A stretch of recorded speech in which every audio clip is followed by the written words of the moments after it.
دوستو، میرا نام ندیم ہے اور میں کراچی کا رہنے والا ہوں۔ یہ کہانی میری بڑی بہن ثانیہ کی ہے۔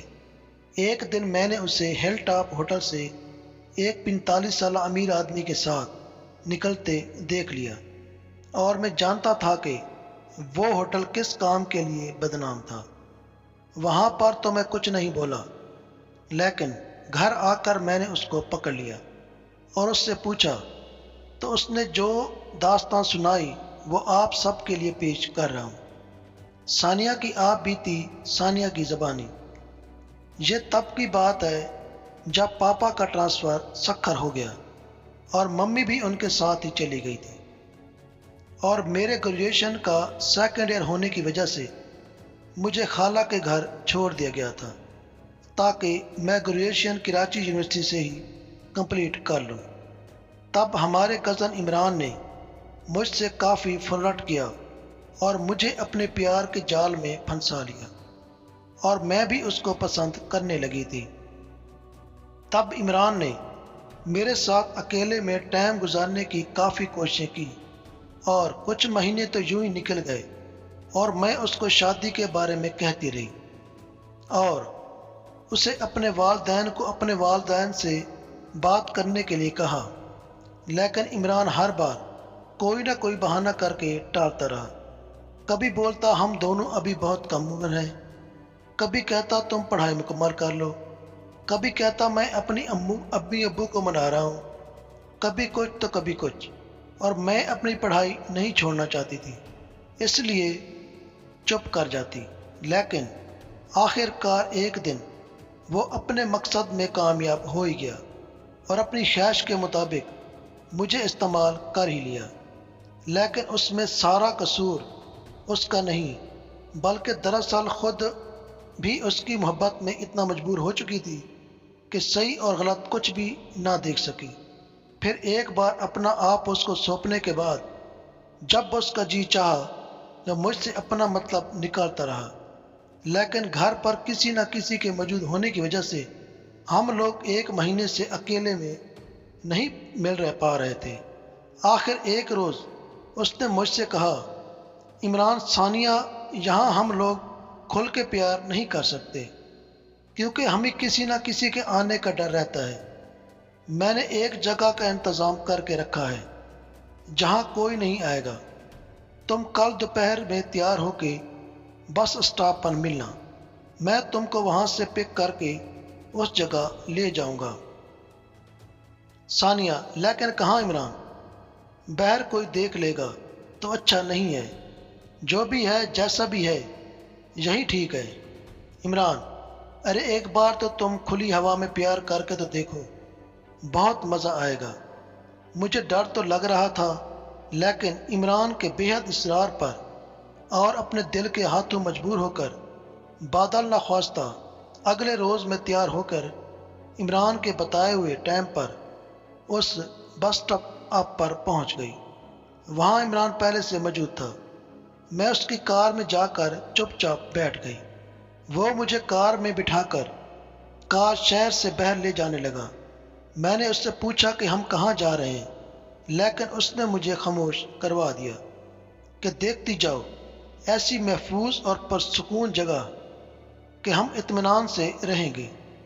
آخر اس نے کار ایک فارم ہاؤس کے اندر لے جا کر روک دی۔ ثانیہ، لیکن عمران، یہ کون سی جگہ ہے؟ عمران، تم پہلے یہاں نہیں آئی ہو، یہ میرے ایک دوست کا فارم ہاؤس ہے، چابی میرے فرینڈ کے پاس ہی تھی۔ ثانیہ، مگر اس دوست سے تم نے کچھ کہا تو نہیں؟ اگر کہیں کوئی آ گیا تو؟ عمران، ارے یہاں کوئی آتا ہی نہیں، اور ویسے بھی ابھی تو سب آفس میں ہوں گے، رات کو ہی واپس آئیں گے۔ میں نے بہانہ بنا کر دوست سے چابی لے لی ہے، یہاں پر ہم ہر طریقے سے آزاد ہیں۔ یہ کہہ کر عمران وہیں پر ہی شروع ہو گیا۔ پھر وہ مجھے گود میں اٹھا کے بیڈ روم میں لے ہی گیا۔ ہم ابھی اندر پہنچے ہی تھے کہ اس فارم ہاؤس کا گیٹ کھلنے کی آواز آئی۔ میں ڈر گئی اور پوچھا، ثانیہ، عمران دروازہ بند تو کیا ہے نا؟ عمران: دروازہ بند ہے، لیکن دوسری چابی میرے دوست کے پاس بھی ہے۔ اس سے پہلے کہ میں اس سے کچھ کہتی، بیڈ روم کا دروازہ کھلا اور عمران کے 4 دوست کمرے میں داخل ہو گئے۔ ان میں سے رضوان اور سلیم کو تو میں نام سے ہی جانتی تھی، جبکہ 2 لڑکے اور تھے جن کا نام میں نہیں جانتی تھی، لیکن یہ معلوم تھا کہ وہ عمران کے دوست تھے۔ ان لوگوں کے آتے ہی میں نے شرم کے مارے نظریں نیچے کر کے فوراً بیڈ شیٹ کھینچ کر اپنے اوپر اوڑھ لی۔ وہ سب اندر آنے لگے تو میں نے عمران سے کہا، ثانیہ، عمران، انہیں باہر جانے کو کہو پلیز، میں تب تک اپنی حالت ٹھیک کر لوں۔ عمران: ارے یار، وہ صرف کمرے کے اندر آنے کے لیے نہیں بلکہ ہمیں اس سب میں جوائن کرنے آئے ہیں۔ یہ سب سن کر وہ چاروں ہنس پڑے اور میں خوف کے مارے تھر تھر کانپنے لگی۔ رضوان نے عمران سے کہا، تو نے بہت ہی اچھا پلان بنایا ہے۔ پھر وہ سلیم سے کہنے لگا کہ میں جب بھی عمران کے گھر جاتا تھا اور اس کی کزن کو دیکھتا تھا تب سے میری نظر اس پر تھی، اس لیے میں نے عمران کے ساتھ مل کر یہ پلان بنایا اور 2 مہینے بعد کہیں جا کے یہ ہمارے ہاتھ آئی ہے۔ یہ کہتے ہوئے وہ میرے پاس آیا اور میری لپٹی ہوئی بیڈ شیٹ میرے بدن پر سے کھینچ کر پھینک دی۔ میں رونے لگی۔ ثانیہ: عمران، یہ کیا ہو رہا ہے اور یہ کیا بول رہا ہے؟ یہ مذاق کر رہے ہیں نا؟ عمران: نہیں، یہ سچ کہہ رہے ہیں، مذاق نہیں کر رہے۔ تم بھی اب شرافت سے مان جاؤ اور ہمیں وہ سب کرنے دو جو ہم کرنا چاہتے ہیں۔ میں نے بہت مزاحمت کی لیکن وہ سب نہیں مانے اور اپنے مقصد کو پورا کر ہی لیا۔ پھر مجھے ان سب نے عمران کے ساتھ اس کی گاڑی میں لے کے آئے۔ مجھے کچھ ہوش نہیں تھا کہ کیا ہو رہا ہے۔ گاڑی میں بھی ان کو مجھ پر رحم نہ آیا اور وہ میرے ساتھ بہت کچھ کرتے رہے۔ جب گھر آیا تو اس سے پہلے ہی ان لوگوں نے گاڑی روک کے مجھے کہا کہ تو آج سے ہماری رکھیل ہے، تجھے جب چاہیں گے جہاں چاہیں گے تجھے بلائیں گے اور تم کو آنا ہوگا۔ اور مجھے ان لوگوں نے وہیں اتار دیا اور عمران کو گھر اتارنے لے گئے۔ میں بڑی مشکل سے چل پا رہی تھی۔ جب میں گھر پہنچی تو وہ لوگ گھر کے باہر گاڑی میں بیٹھے مجھے تھوڑا لنگڑا کے چلتے دیکھ کے مسکرا رہے تھے۔